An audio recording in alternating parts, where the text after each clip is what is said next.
Welcome to Taking Care of Business on News Talk 1180 KERN for the very best in Saturday Talk Radio at 1 o'clock.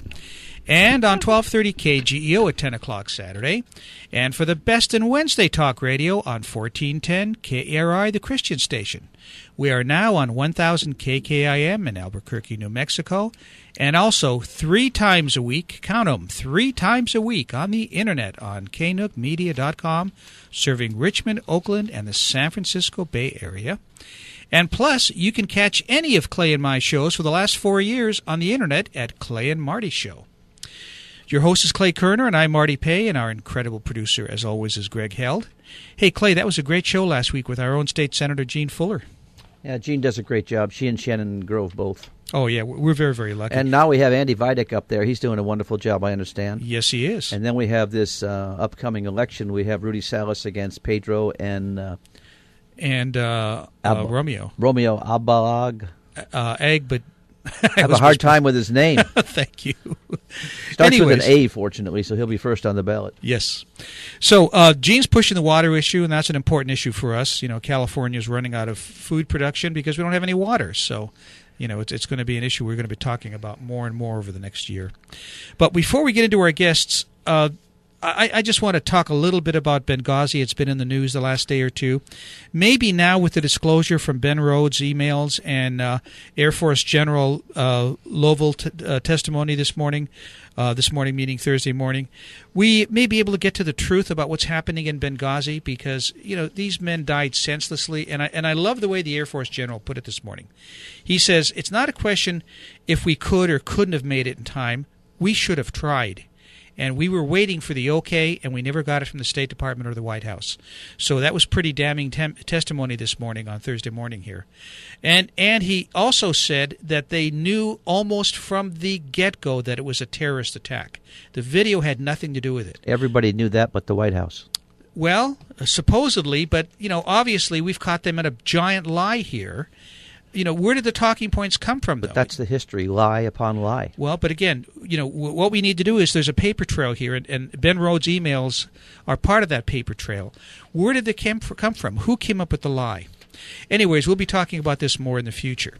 But we're going to take a different tack. Today we've got 2 great guests. In the second half, we have a friend of the program, author of a great new book, The Thin Wall, R.C. West, talking about the POW-MIA movement. But on the phone right now, we've had a guest we've had before, Pedro Salas. Just kidding. Just kidding. Just kidding. Yes. I thought you screwed up again, Mark. No. I did the same. It's all good. I did the same thing to his competitor a couple weeks ago. Pedro Rios running for the Assembly here in Kern County against another Republican candidate, the winner of which will run against incumbent Rudy Salas. Pedro, welcome back to Taking Care of Business. How you doing? Well, doing good. Thank you so much for allowing me to be here with you this morning and for taking my call. Well, of course. So, Pedro, why are you running again? You know, last time we came very close to being victorious. We were outspent 2-1. As you know, Rudy ran a very vicious negative campaign against me. And despite that, of all the targeted seats in the state of California that the state caucus targeted, we came the closest to overcoming.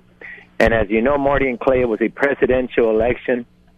Democrats came out in force to vote, and of course that gave Rudy the edge. However, you know, we know that this is a non-presidential election.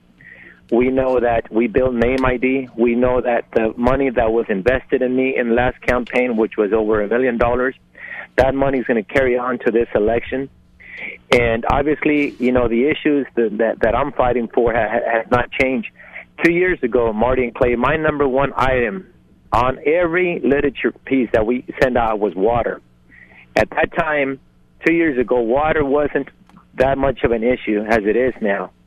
And, you know, last year I bought 20 acres of farmland east of Delano. And so I'm very adamant. I have a personal interest in fighting for water because we know that if we don't fight for that, and if we don't try to bring it here to the valley, we're going to be in big trouble. And I tell people that no weapon, no power, no army on this earth, no government can bring us water except God. But the key to it is, what do we do when we do have it? How do we store it? How do we deliver it? how do we manage it? How do we conserve it? That is key. Well, and when I see the moral direction of our state, the way it's going, the laws that are being passed, those are motivations for me to try again. And history has shown that, candidates sometimes don't make it the first time. Abraham Lincoln didn't make it the first time. Ronald Reagan didn't make it the first time. Danny Gilmore, in his attempt to unseat Nicole Parra, didn't make it. Andy Vidak didn't make it the first time. But they came back and they won. And for those reasons, I'm coming back and I'm asking the people, give me a second opportunity to fight and overcome Rudy Salas. We can do it. We're having a conversation with Pedro Abraham Lincoln Rios, who's running for the Assembly here in Kern County. So, Pedro, I have to disagree with something you said. I agree that God is the only one that gives us water, but the politicians take it away because it's amazing what they're doing here, allowing the water to run off into the ocean, and all of a sudden we have a drought, which is cyclical. You know what's going to happen. Yes. And then all of a sudden, boom, here we go. We've got the drought. That is correct. As a matter of fact, in 1977, when California had a big drought here, I was talking to Kevin Andrews, and he reminded me that at that time, farmers, they got their portion, 40% of the water that was given to them, the fact that they had a drought. Now, what's changed that over time, and in the 70s, is the Endangered Species Act.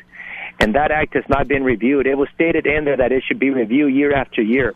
But the Democrats up in Sacramento have a very close alliance with the environmentalists, and they rather let that water go down into the ocean and not fight for human life.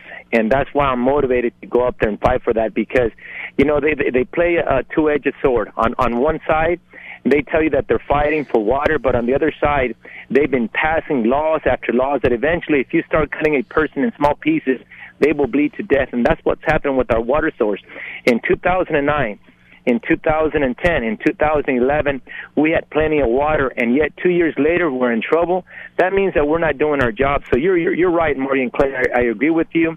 It's the politicians up there that have been messing up, and now they want to come back and more money from the people. That is not the solution. They always want to solve issues with money, and that is not the case. Well, Pedro, we've seen several politicians up in the Sacramento area that are being removed from the Senate for various reasons. Most of it's ethics, and it seems like we have a local assembly person that's been having an ethic problem, both with his own people and with your prior campaign.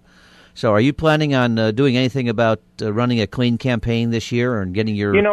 Right. Last year and 2 years ago, we didn't want to get into Rudy's his attacks, his nonsense attacks. One is they have enormous amounts of money, and a big portion of his budget was used to attack me day and night from every angle. I'm talking about radio, TV, mailers.